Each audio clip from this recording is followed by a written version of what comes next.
À la suite du projet Casse d'Art Montagne Bio, piloté par l'Institut de l'élevage, ce film met en scène différents témoignages d'éleveurs bovins laits en agriculture biologique.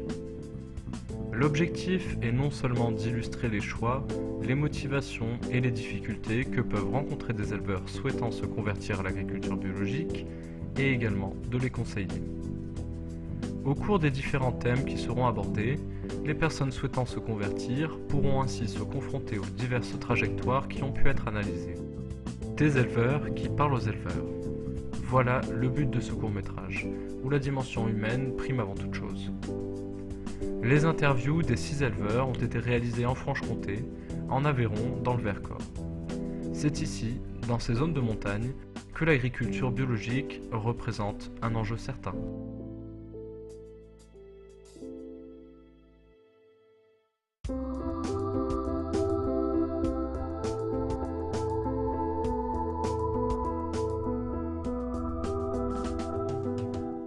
Donc avant la culture bio, on avait un système traditionnel avec du maïs en silage. Je me suis installé en 1987 à la suite de mon père sur un système déjà intensif. Mon père était déjà un pionnier de l'ensilage et des Primolstein. Et donc quand moi j'ai démarré, je faisais 280 000 litres comme ça, cette manière. Ensilage maïs, 10-12 hectares d'ensilage maïs tour.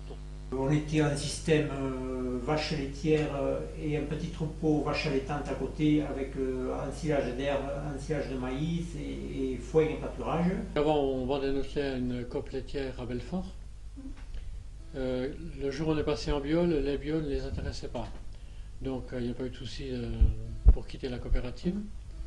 On a fait une demande à 3 laitiers différents pour venir ramasser le lait ici. Et un seul est venu, c'est un industriel. En 98, changement d'orientation, je passe en bio. Et on est passé en bio donc en 2001, en conversion. Donc il m'a fallu tout revoir, diminuer le maïs, diminuer l'ensilage, passer à plus de foin, revoir complètement la rotation. On avait déjà diminué pas mal, beaucoup de traitements dans le cours des années qui précédaient le bio.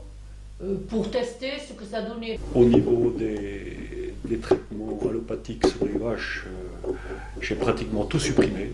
On arrête tout ce qui est ammonitre, tout ce qui est désherbage. C'est des techniques à apprendre. Et aucun engrais naturel non plus. J'utilisais exclusivement mes effluents d'élevage. J'ai gardé à peu près le même nombre de vaches, 35 vaches laitières. Par contre, j'ai baissé en production. Il faut aussi accepter que ces vaches ne produisent 5500, 6000 litres de lait. Ça ne me gêne pas du tout de ne pas faire mon quota, pas du tout. C'est vrai que je produis environ 10% de moins qu'avant, mais financièrement, je m'en sors beaucoup mieux. Je suis bien mieux dans ma tête, ça c'est un grand changement. Ça, c'est le plus important, je crois. Et j'ai la satisfaction de produire des aliments sains. C'est ça, je crois que la bio, en fait, c'est vraiment un ensemble. Apprendre à vivre de nos produits, à acheter le moins possible, et puis on a vraiment du plaisir à faire ça. J'étais allé au bout de l'intensif. Moi, j'étais arrivé à une production intensive par vache. Je ne voyais pas d'avenir, enfin, jusqu'où je pouvais aller là. Je me dis, ça y est, je suis arrivé au maximum de ce que je peux faire. Jamais de changer, jamais de voir autre chose.